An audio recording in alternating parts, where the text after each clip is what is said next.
गुरुर्ब्रह्मा गुरुर्विष्णु गुरुर्देवो महेश्वरा गुरुर्साक्षात् परं ब्रह्म तस्मै श्री गुरुवे। વિદ્યાર્થી મિત્રો, ધોરણ 9 વિષય વિજ્ઞાન પ્રકરણ નંબર 8 ગતિ. આ તાસની અંદર આપણે જે મુદ્દો ભણવાનો છે એ તમારી સ્ક્રીન ઉપર માઉસ કર્સર વડે હું જે દર્શાવું છું, ગતિનું આલેખીય નિરૂપણ. અંગ્રેજીમાં આપણે કેવું હોય તો ગ્રાફિકલ રિપ્રેઝન્ટેશન ઓફ મોશન. તો આ મુદ્દાની આપણે ચર્ચા કરવાની છે સૌપ્રથમ. તો આની અંદર ગતિનું આપણે આલેખીય નિરૂપણની અંદર બે પ્રકારના આલેખની ચર્ચા કરવાની છે. એક અંતર વિરુદ્ધ સમયનો આલેખ, એના ઉપયોગોની ચર્ચા એના આલેખની મદદથી આપણે કરવાની છે. અને બીજું આ જ રીતે વેગ વિરુદ્ધ સમય આલેખના ઉપયોગો. તો આ બંને આલેખોની ચર્ચા આપણે આ પ્રકરણની અંદર કરવાની છે. મુખ્ય આ મુદ્દાની અંદર ગતિનું આલેખીય નિરૂપણ. તો વિદ્યાર્થી મિત્રો, સૌ પ્રથમ તો આપણને આલેખ, અંગ્રેજીમાં જેને આપણે ગ્રાફ કહીએ છીએ, એ આલેખ વિશે આપણને માહિતી હોવી જોઈએ. અગાઉના ધોરણની અંદર તમે ગ્રાફ દોરતા શીખા હશો. ખાસ કરીને ગણિતની અંદર પણ તમે સુરેખ સમીકરણના ઉકેલ આલેખની મદદથી ભણ્યા હશો. આ સિવાય પણ અગાઉના ધોરણની અંદર આલેખ દોરતા શીખા હશો, પ્રાથમિક કક્ષાએ પણ. તો એક ગ્રાફ પેપર હું તમને અહીંયા બતાવું, આલેખ કેવી રીતે દોરવામાં આવે છે એની આપણે સૌ પ્રથમ ચર્ચા કરીએ. વિદ્યાર્થી મિત્રો, અહીંયા આ એક ગ્રાફ પેપર તમારી સ્ક્રીન ઉપર તમને નજર પડે છે. ગ્રાફ આ એક યામ સમતલ તરીકે આપણે આને ગણી શકીએ, જે હું અત્યારે તમારી સ્ક્રીન ઉપર જે તમને દર્શાવવામાં આવ્યું છે. તો આપણે આલેખ દોરવા માટે સૌ પ્રથમ બે અક્ષ આપણે દોરવી પડે છે. બે અક્ષ એટલે કે બે રેખાઓ, એકબીજાને લંબ એવી બે રેખાઓ. એમાં જે ઊભી રેખા જે આપણે દોરીએ છીએ, હું જે કર્સર વડે બતાવું છું, જે ઊભી રેખા જે આપણે દોરીએ છીએ એને વાય અક્ષ કહેવામાં આવે છે. અને એને લંબ એવી જો આપણે આડી રેખા જો દોરીએ, આપણે જે હું કર્સર વડે તમને બતાવું છું, એવી જો આડી રેખા જો આપણે દોરીએ તો એને એક્સ અક્ષ તરીકે આપણે ગણીએ છીએ. અને આ બંને જે અક્ષ જે છે એનું જે છેદ બિંદુ જે છે, જે એકબીજાને કાટખૂણે છેદે છે, એ આ જે બિંદુ છે, છેદ બિંદુ, એને ઉગમ બિંદુ કહેવામાં આવે છે. અને એની સંજ્ઞા કેપિટલ ઓ લેવામાં આવે છે. તો આ રીતે આપણે બે યામ અક્ષો દોરી, અને યામ અક્ષોને લીધે ચાર ચરણની રચના થાય છે. આ પ્રથમ ચરણ, આ બીજું ચરણ, આ ત્રીજું ચરણ અને આ ચોથું ચરણની રચના થાય છે. તો એમાં આ જે ઉગમ બિંદુ જે આપણે અહીંયા જે જોવા મળે છે, અક્ષ ઉપર જમણી તરફ જે મૂલ્યો હોય છે એ બધા ધન મૂલ્યો હોય છે. અને એ ઉગમ બિંદુથી અક્ષ ડાબી તરફના જે મૂલ્યો હોય છે એ બધા ઋણ મૂલ્યો લેવામાં આવતા હોય છે. એવી જ રીતે વાય અક્ષ ઉપર ઉગમ બિંદુથી ઉપર તરફના જે મૂલ્યો છે એ બધા ધન મૂલ્યો લેવામાં આવે છે. અને એવી જ રીતે ઉગમ બિંદુથી નીચે તરફ વાય અક્ષ ઉપર જે મૂલ્યો લેવામાં આવે છે એ બધા ઋણ મૂલ્યો લેવામાં આવે છે. તો એનો મતલબ કે પ્રથમ ચરણની અંદર એક્સયામ અને વાયયામના મૂલ્યો છે એ ધન હશે. બીજું જે ચરણ જે છે એમાં એક વાયયામ જે છે એ ધન હોય છે અને એક્સયામ જે છે એ ઋણ હોય છે. બીજા ચરણની અંદર એક્સયામ ઋણ હોય છે અને વાયયામ ધન હોય છે. અને ત્રીજા ચરણની અંદર બંને યામ, એક્સયામ પણ ઋણ હોય છે અને વાયયામ પણ ઋણ હોય છે. જ્યારે ચોથું જે ચરણ છે એમાં એક્સયામ કોઈ પણ હોય તો એ ધન હશે અને વાયયામ છે એ બધા ઋણ હશે. તો આ રીતે એક એક્સયામ અને વાયયામથી એક જે જોડ બને છે, ક્રમયુક્ત જોડની રચના થતી હોય છે. તો એ ક્રમયુક્ત જોડની મદદથી આપણે આલેખ ઉપર કોઈ પણ બિંદુનું નિરૂપણ કરી શકીએ. દાખલા તરીકે આ એક એક્સયામ છે જેને આપણે x1 કહીએ છીએ, આ બિંદુ જે છે બરાબર. અને અહીંયા જે y અક્ષ ઉપરનું જે આ બિંદુ છે એને આપણે y1 કહીએ છીએ બરાબર છે.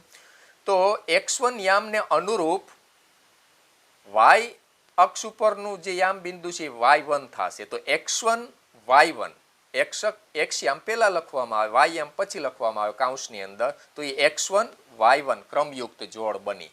તો એ બિંદુનું નિરૂપણ આપણે અહીંયા કરી શકીએ કારણ કે આ x1 યામ છે અને આ જે છે y1 યામ છે. એ બંને એકબીજાને ક્યાં પરસ્પર ભેગા થશે? આ બિંદુએ ભેગા થશે આલેખ ઉપર. તો એ જે યામ બિંદુ છે એ આ ક્રમયુક્ત જોડ જે બની x1 y1 યામ ક્રમયુક્ત જે જોડ બની, યામાક્ષ બિંદુઓની જે ક્રમયુક્ત જોડ જે બની, એનું જે બિંદુ નિરૂપણ જે છે યામ સમતલ ઉપર, આલેખ ઉપર, ગ્રાફ ઉપર, એ આ થશે બરાબર. એને આપણે એ બિંદુને કોઈ પણ બિંદુ નામ આપી શકીએ, a b c કોઈ પણ નામ આપી શકીએ. એવી જ રીતે જો કોઈ બિંદુ દાખલા તરીકે તમને ગ્રાફ ઉપર બતાવવામાં આવે કે ભાઈ આ જે બિંદુ છે એના ક્રમયુક્ત જોડ કઈ થશે, તો કે ત્યાંથી x અક્ષ ઉપર તમે લંબ ઉપર જાશો તો x અક્ષ ઉપર જે જગ્યાએ છેદ છે એ બિંદુ કયું છે તો એ તમે અહીં જોઈ શકો છો. તો એ x3 યામ તમને જોવા મળે છે બરાબર છે. હવે એ બિંદુ તમે અહીંયા એ જે બિંદુ જે છે ત્યાંથી તમે y અક્ષ ઉપર લંબ દોરશો તો ત્યાં તમને જે બિંદુ જે જોવા મળે છે y અક્ષ ઉપર એ બિંદુ y2 છે, તો એ y યામ થશે. તો આ જે બિંદુની ક્રમયુક્ત જોડ છે એ x3 હશે.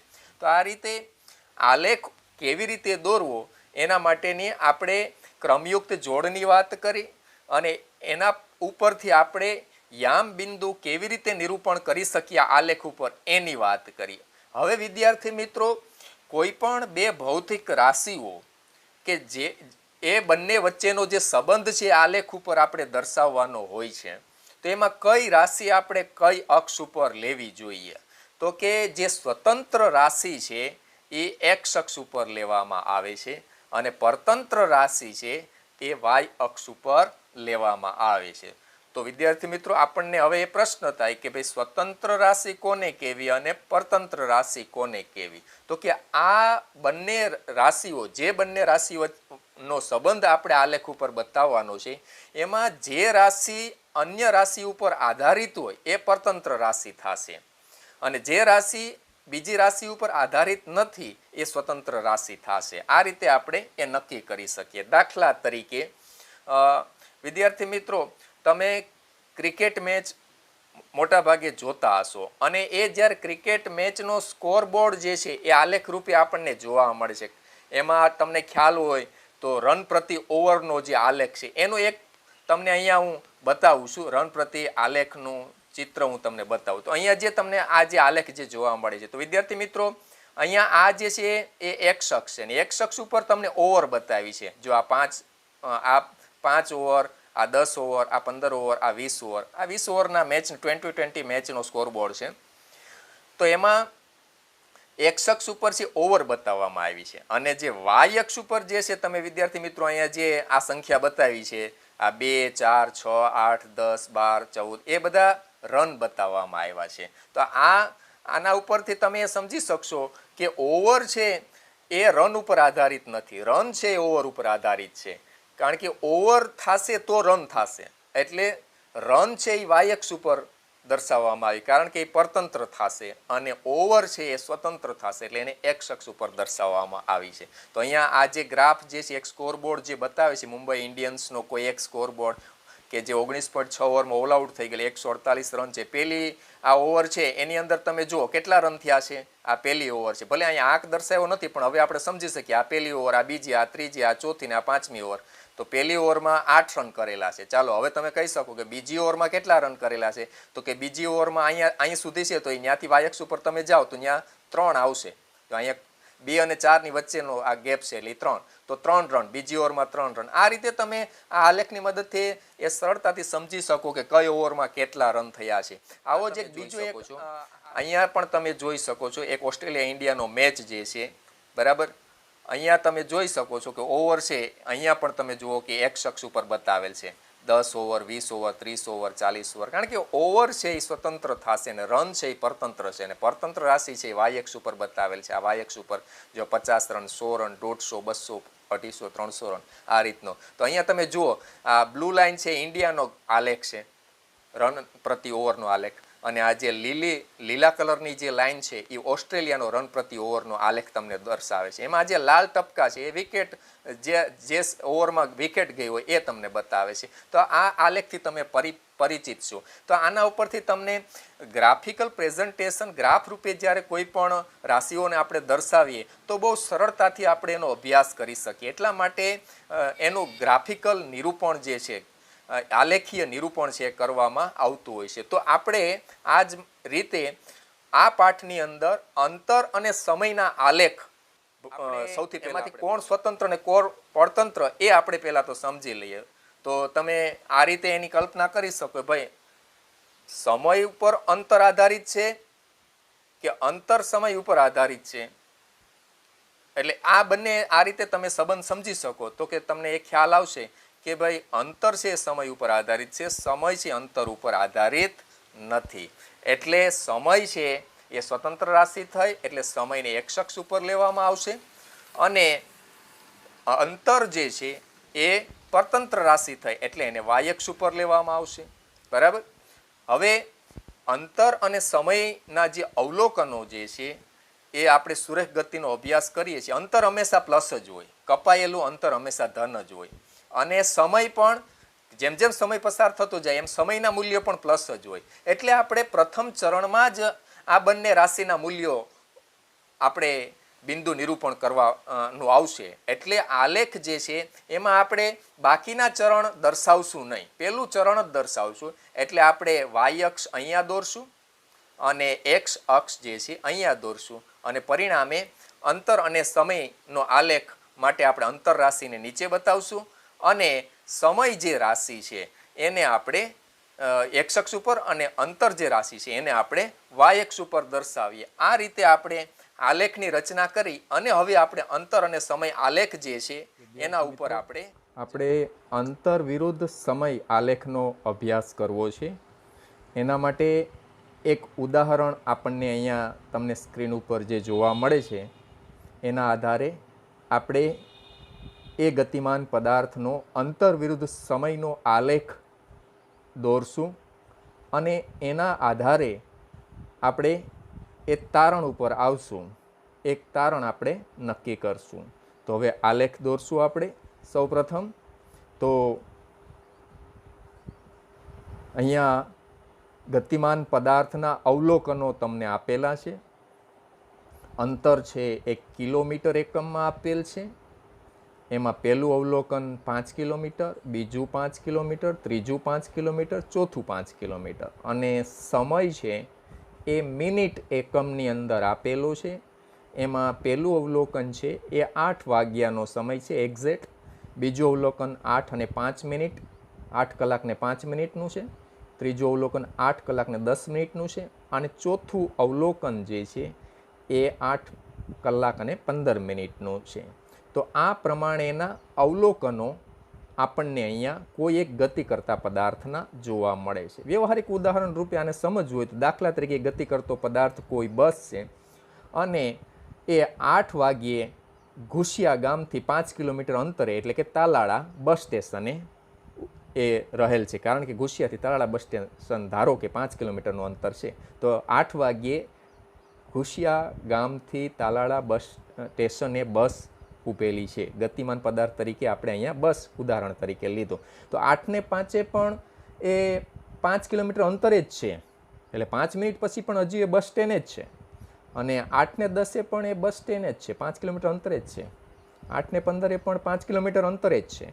તો આ અવલોકનને આધારે આપણે એટલી તો ખબર પડે છે કે આ બસ જે છે ગતિમાન પદાર્થ તરીકે એ ગતિમાં નથી, સ્થિર અવસ્થામાં છે. આ 15 મિનિટના ગાળામાં 8 વાગ્યાથી લઈ અને 8 ને 15 સુધીનો જે સમયગાળો છે એ સમયગાળાના જે તમને અહીંયા અવલોકન આપેલ છે, સમય અને અંતરના અવલોકન, એના આધારે આપણે સ્પષ્ટ કહી શકીએ છીએ કે આ ગતિમાન પદાર્થ તરીકે જે આપણે બસ લીધું એ સ્થિર અવસ્થામાં છે. તો હવે આપણે આનો આલેખ દોરીએ તો સ્થિર અવસ્થામાં રહેલ ગતિ કરતા પદાર્થનો આલેખ કેવો મળે છે એ આ ઉદાહરણ ઉપરથી આપણે એનું તારણ આપણે કાઢી શકશું.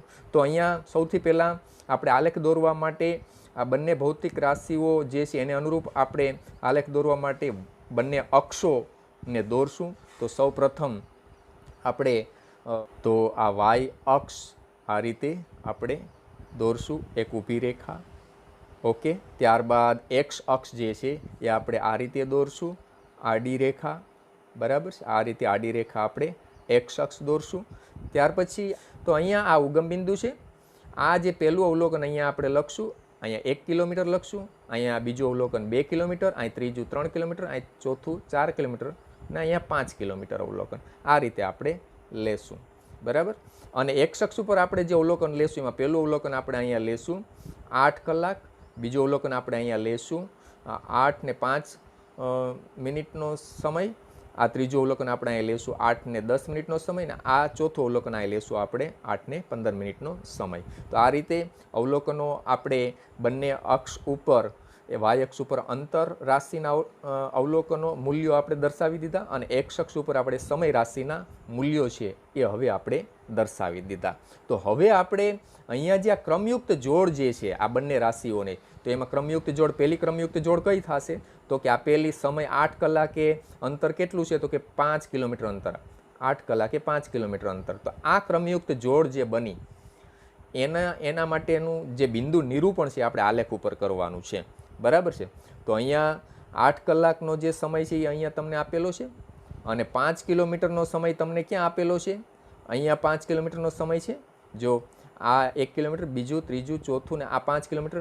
તો આ બિંદુ જે અહીંયા છે એ બિંદુ જે છે એ ક્રમયુક્ત જોડ, જે પ્રથમ અવલોકનની ક્રમયુક્ત જોડ છે 8 કલાક અને 5 કિલોમીટર અંતર, એ બિંદુ નિરૂપણ અહીંયા થશે. બરાબર. આ એક બિંદુ આપણે નિરૂપણ કરી દીધું. આવી જ રીતે બીજું બિંદુ નિરૂપણ આપણે કરીએ તો 8 ને 5 કલાકે આ બીજું બિંદુ નિરૂપણ અહીંયા થશે એ 8 ને 5 મિનિટ અને 5 કિલોમીટર અંતર. બરાબર. આ 5 કિલોમીટર અંતર છે. તો આ બીજું બિંદુ નિરૂપણ અહીંયા થશે. એવી જ રીતે ત્રીજું બિંદુ નિરૂપણ કરીએ 8 ને 10 મિનિટે. બરાબર છે. તો આ ત્રીજું બિંદુ નિરૂપણ અહીંયા થશે એ 8 ને 10 મિનિટ અને 5 કિલોમીટર અંતર થશે. એવી જ રીતે ચોથું બિંદુ નિરૂપણ આલેખ ઉપર આપણે દર્શાવીએ તો 8 ને 15 મિનિટ અને આ 5 કિલોમીટર અંતર. બરાબર છે. તો આ બિંદુ નિરૂપણ અહીંયા થશે. તો આવા 4 બિંદુ નિરૂપણ આપણે 4 અવલોકન જે આપણને આપેલા છે એના આધારે કર્યું. આ 1, આ 2, આ 3 અને આ 4 બિંદુ નિરૂપણ થયા. હવે એ ચારેય બિંદુ જે છે એને આપણે જોડી દઈએ આપણે તો એક રેખા મળે છે આપણને, સુરેખા મળે છે. બરાબર. આ રીતે જોડી દઈએ આ ચારેય બિંદુને તો એ એક સુરેખા આપણને મળે છે. તો આમ આ ગતિમાન પદાર્થ જેના અવલોકનો આપણને અંતર અને સમયના આપેલા છે તો એનો જે આપણે આલેખ દોર્યો તો એ આપણને એક સુરેખા મળે છે. બરાબર. અને એ પણ તમે જોઈ શકો છો કે આ જે સુરેખા જે છે જે આપણને મળી ચારે બિંદુને જોડતા, તો એ પાછી એક અક્ષને સમાંતર છે, એક અક્ષને સમાંતર છે. બરાબર. અને વાય અક્ષને લંબ છે. તો આવી જે સુરેખા મળે તો આપણે હવે તારણ કાઢી શકીએ કે આ પ્રમાણેનો જો આલેખ મળે, કોઈ પણ ગતિ કરતા પદાર્થનો આલેખ એક અક્ષને સમાંતર મળે તો એ ગતિમાન પદાર્થ છે એ ગતિ કરતો નથી, એ સ્થિર અવસ્થામાં હોય છે.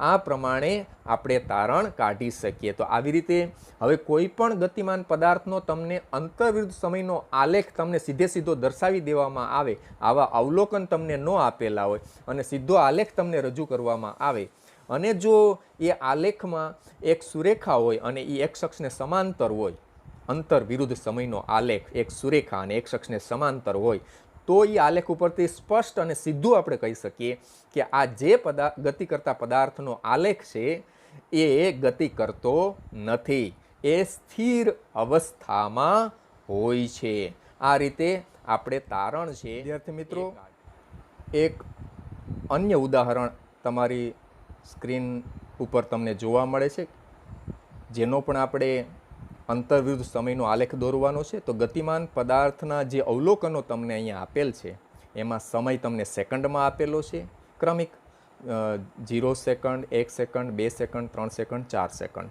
અને અંતર તમને મીટરમાં આપેલું છે. પહેલું અવલોકન 0 મીટર અંતર છે, બીજું 5 મીટર અંતર છે, ત્રીજું 10 મીટર અંતર, ચોથું 15 મીટર અંતર અને પાંચમું 20 મીટર અંતર. અને એના માટે સ્કેલ માપ હવે તમે સમજી શકશો એટલે હું ડાયરેક્ટ કહી દઉં છું. એક્સ અક્ષ ઉપર તો તમે હવે સ્પષ્ટ અહીંયા જે અવલોકનો છે એના આધારે તમે સરળતાથી 1 સેન્ટીમીટર બરાબર 1 સેકન્ડ લઈ શકો. અને અહીંયા જે અવલોકનો આપેલા છે એના આધારે આપણે વાય અક્ષ ઉપર જે સ્કેલ માપ એટલે કે પ્રમાણભૂત માપ લેશું 1 સેન્ટીમીટર બરાબર 5 મીટર અંતર લેશું આપણે. ઓકે, તો અહીંયા આ સ્કેલ માપ પ્રમાણભૂત માપ સમજ્યા પછી અહીંયા તમે અવલોકનો ઉપર નજર કરશો તો તમને આ ગતિ કરતા પદાર્થની ગતિ વિશેનો અંદાજ આવી જશે. તો જો અહીંયા સમયગાળો ક્રમિક છે, 1 સેકન્ડનો સરખો સમયગાળો છે, બરાબર છે. આ 1 સેકન્ડનો, આ બીજી સેકન્ડ, આ ત્રીજી સેકન્ડ, આ ચોથી સેકન્ડ. ને દરેક સેકન્ડમાં અંતર તમે જો કપાયેલું અંતર ઉપર નજર કરશો તો પહેલી સેકન્ડમાં 5 મીટર અંતર કપાણું, બીજી સેકન્ડમાં પણ 5 મીટર અંતર કપાણું, 10માંથી 5 બાદ કરો તો 5 મીટર અંતર. એવી રીતે ત્રીજી સેકન્ડમાં પણ 5 મીટર અંતર કપાણું, 15માંથી 10 બાદ કરો તો. એવી જ રીતે ચોથી સેકન્ડમાં પણ 5 મીટર અંતર કપાણું. તો સમયના એક સરખા ગાળામાં એક સરખું અંતર કપાય છે. એ તમે અવલોકન ઉપર જો સ્પષ્ટ નજર કરશો તો તમને એનો ખ્યાલ આવે. એનો મતલબ કે તમે આ અવલોકનનો આ રીતે અભ્યાસ કરશો તો તમને આ ગતિ કરતા પદાર્થની ગતિ વિશેનો થોડો ખ્યાલ આવી ગયો કે આ ગતિમાન પદાર્થની ગતિ કેવી છે. તો કે એ સમયના એક સરખા ગાળામાં એક સરખું અંતર કાપે છે, એટલે કે નિયમિત ગતિ કરે છે. તો આ ઉદાહરણ જે છે એ એક નિયમિત ગતિ કરતા પદાર્થ માટેનું છે. તો એનો આપણે આલેખ દોરીએ તો આપણને એ કોઈ પણ નિયમિત ગતિ કરતા પદાર્થનો અંતર્વિરુદ્ધ સમયનો આલેખ કેવો મળે એ આપણે આ ઉદાહરણ ઉપરથી સમજી શકીએ અને એ આપણે તારણ ઉપર આવી શકીએ. અને એની ઝડપ પણ ગણતરી કેવી રીતે કરવી એ પણ આલેખ ઉપરથી થઈ શકે. આના ઉપરથી અવલોકનના આધારે પણ થઈ શકે અને આલેખ ઉપરથી પણ એની ગણતરી થઈ શકે છે. તો વિદ્યાર્થી મિત્રો, તો શરૂ કરશું આપણે આલેખ દોરવાનું શરૂ કરશું. ઓકે, તો સૌથી પહેલાં આપણે અહીંયા વાય અક્ષ દોરશું. ઓકે, આ રીતે વાય અક્ષ દોરશું. ત્યાર પછી આપણે અહીંયા એક્સ અક્ષ દોરશું. આ રીતે આપણે એક્સ અક્ષ દોરશું. ઓકે, અને એક્સ અક્ષ ઉપર કઈ રાશિ આપણે લેશું તો કે સમય સ્વતંત્ર રાશિ છે. તો સમય જે સેકન્ડમાં આપેલો છે એ આપણે એક્સ અક્ષ ઉપર લેશું અને અંતર છે એ પરતંત્ર રાશિ છે એ આપણે વાય અક્ષ ઉપર લેશું. બરાબર, આ વાય અક્ષ ઉપર આપણે અંતર છે. હવે એના મૂલ્યો આપણે દર્શાવી દઈએ. અહીંયા આ બંને અક્ષ જે છેદે છે જે બિંદુ એ ઉગમ બિંદુ ઓ થશે. બાકીના મૂલ્યો છે આ રીતે આપણે અહીંયા મૂકી દઈશું પ્રમાણભૂત માપ પ્રમાણે.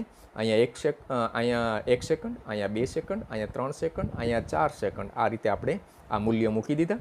એવી રીતે અહીંયા અંતરના મૂલ્યો આપણે મૂકી દઈએ સ્કેલ માપ પ્રમાણે. તો પહેલું જે 1 સેન્ટીમીટર બરાબર 5 મીટર અંતર છે તો અહીંયા 5 મીટર અંતર આવશે. બરાબર, અને આ જે છે 10 મીટર અંતર આવશે, આ મૂલ્ય છે 15 મીટર અંતર આવશે અને આ મૂલ્ય છે 20 મીટર અંતર આવશે. ઓકે, તો આ રીતે આપણે મૂલ્યો જે છે એ બંને અક્ષ ઉપર આપણે બંને રાશિના મૂલ્યો નિરૂપણ કરી દીધા.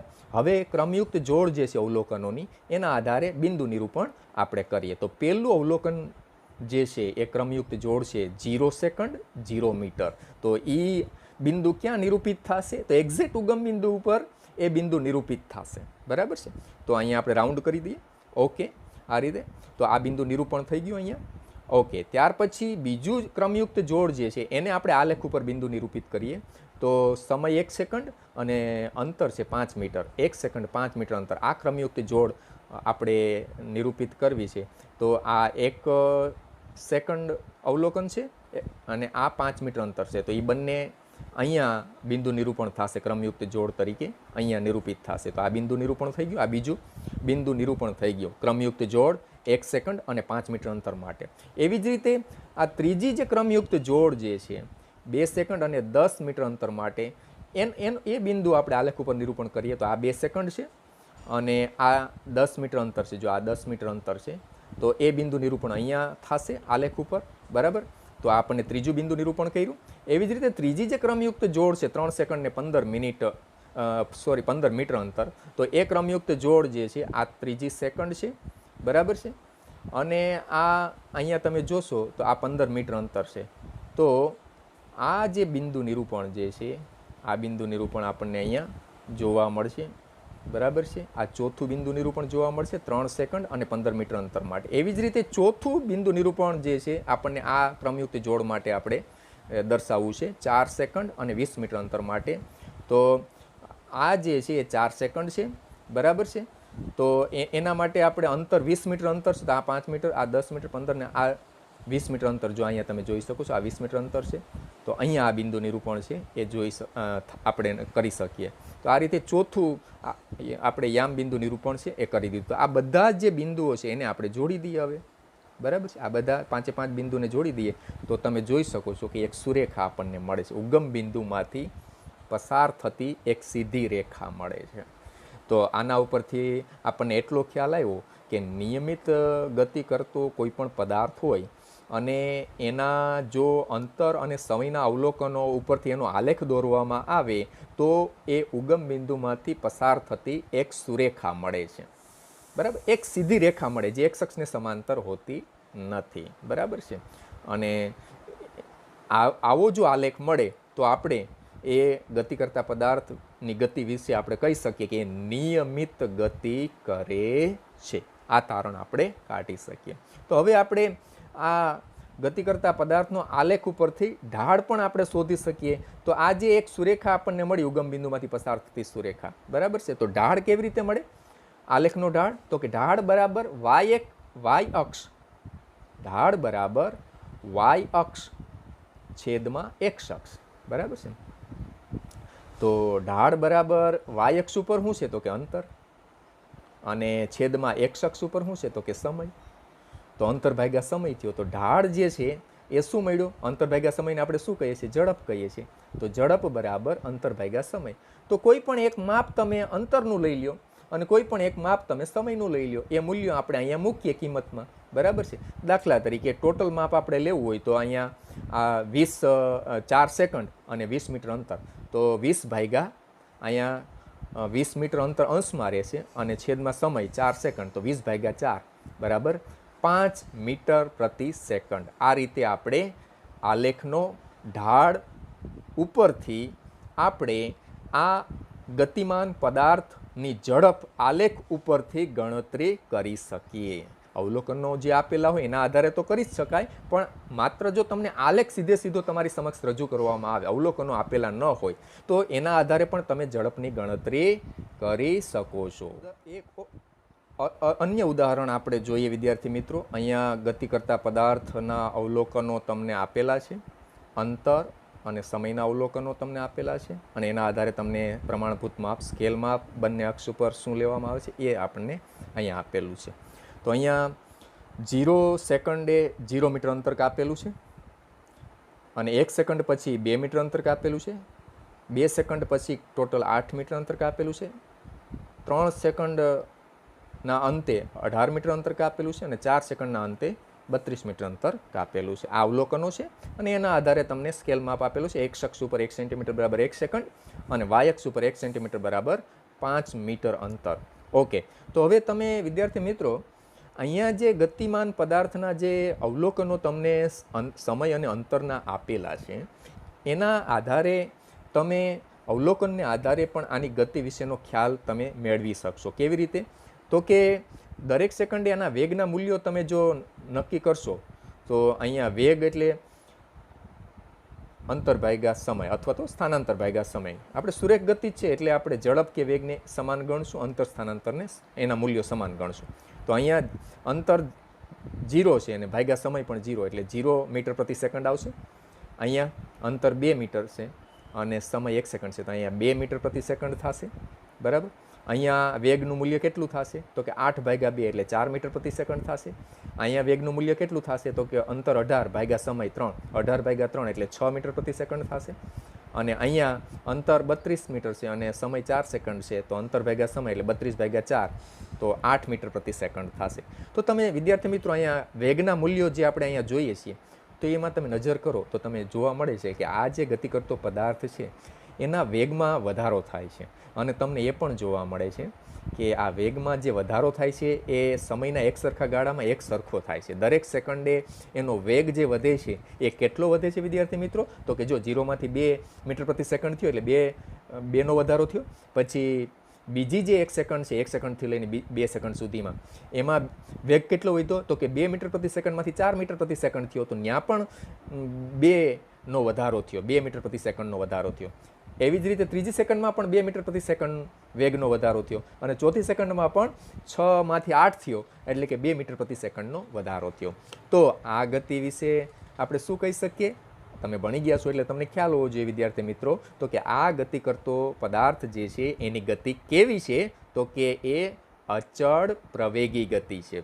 વેગમાં વધારો થાય એટલે પ્રવેગી ગતિ થઈ, પ્રવેગ ઉત્પન્ન થયો, વેગમાં વધારો એટલે પ્રવેગ ઉત્પન્ન થયો, એટલે એ પ્રવેગી ગતિ કરે છે. અને એ એક સરખો વધારો થાય છે એટલે અચળ પ્રવેગી ગતિ, અથવા તો નિયમિત પ્રવેગી ગતિ પણ કહેવાય, અથવા તો સમાન પ્રવેગી ગતિ પણ કહેવામાં આવે છે. તો વિદ્યાર્થી મિત્રો, અચળ પ્રવેગી ગતિ કરતો હોય કોઈ પણ ગતિ કરતો પદાર્થ, તો એનો આલેખ અંતર વિરુદ્ધ સમયનો કેવો મળે એ આ ઉદાહરણ ઉપરથી આપણે સમજવાનો પ્રયત્ન કરીએ. તો સૌથી પહેલાં તો આપણે આલેખ દોરવા માટે બંને અક્ષો આપણે દોરશું. વાય અક્ષ આપણે આ રીતે દોરશું, અને ઊભી રેખા એક્સ અક્ષ આપણે આ રીતે દોરશું. પછી અંતર જે સમય જે રાશિ છે, સમય ટી, એ આપણે એક્સ અક્ષ ઉપર લેશું. અંતર જે રાશિ છે એને આપણે વાય અક્ષ ઉપર લેશું. હવે એના મૂલ્યો આપણે નિરૂપિત કરી દઈએ. અહીંયા ઉગમ બિંદુ, બરાબર છે, જેના અહીંયા 0, 0 થશે. અને અહીંયા સમય 1 સેકન્ડ, અહીંયા સમય 2 સેકન્ડ, અહીંયા સમય 3 સેકન્ડ, અહીંયા સમય 4 સેકન્ડ થશે. ઓકે, તો અહીંયા વાય અક્ષ ઉપર અંતરના મૂલ્યો આપણે નિરૂપણ કરશું. એમાં પહેલું મૂલ્ય છે એ 0 તો અહીંયા આવી જશે. પછી બીજું છે આપણે 5 મીટર અંતર, અહીંયા 5 મીટર અંતર, અહીંયા 10 મીટર અંતર, અહીંયા 15 મીટર અંતર, અહીંયા 20 મીટર અંતર, અહીંયા 25 મીટર અંતર, અહીંયા 30 મીટર અંતર, અને અહીંયા 35 મીટર અંતર. એટલા મૂલ્યો આપણે અહીંયા દર્શાવવા પડશે.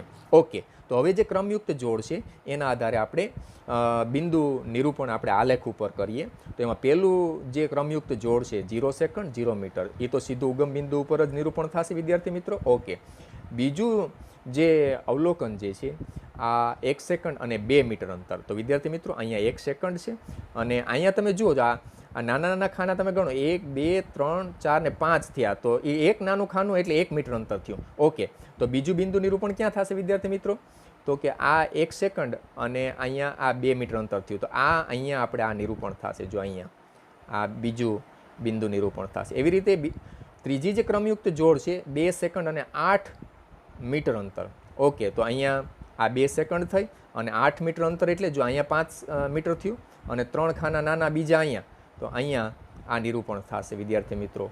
બરાબર છે, આ ત્રીજું બિંદુ નિરૂપણ થયું. એવી જ રીતે ચોથું બિંદુ નિરૂપણ આપણે કરવું હોય તો 3 સેકન્ડ ને 18 મીટર અંતર. તો અહીંયા આ ત્રીજી સેકન્ડ અહીંથી સ્ટાર્ટ કરીએ આપણે, તો આપણે 18 મીટરે જવું છે. તો અહીંયા 15 મીટર અંતર આવ્યું, અને એના પછી 3 આ નાના ખાના છે, તો અહીંયા 18 મીટર અંતર જે અંતર આવ્યું, તો આ આપણે ચોથું બિંદુ નિરૂપણ કર્યું. હવે છેલ્લું બિંદુ નિરૂપણ આપણે જે આ છે 4 સેકન્ડ અને 32 મીટર અંતર જે છે એ આપણે નિરૂપણ કરીએ. તો આ 4 સેકન્ડ છે, બરાબર છે. પછી આ 5 મીટર અંતર, આ 10 15 20 25 30 ને પછી 32 છે, એટલે આ 2 નાના ખાના, એટલે અહીંયા 32 મીટર અંતર થશે. બરાબર, આ રીતે બધા બિંદુ નિરૂપણ થઈ ગયા. હવે બધા બિંદુને આપણે ફ્રી હેન્ડ આપણે જોડીએ તો આ રીતના આલેખ જે છે આપણને મળશે.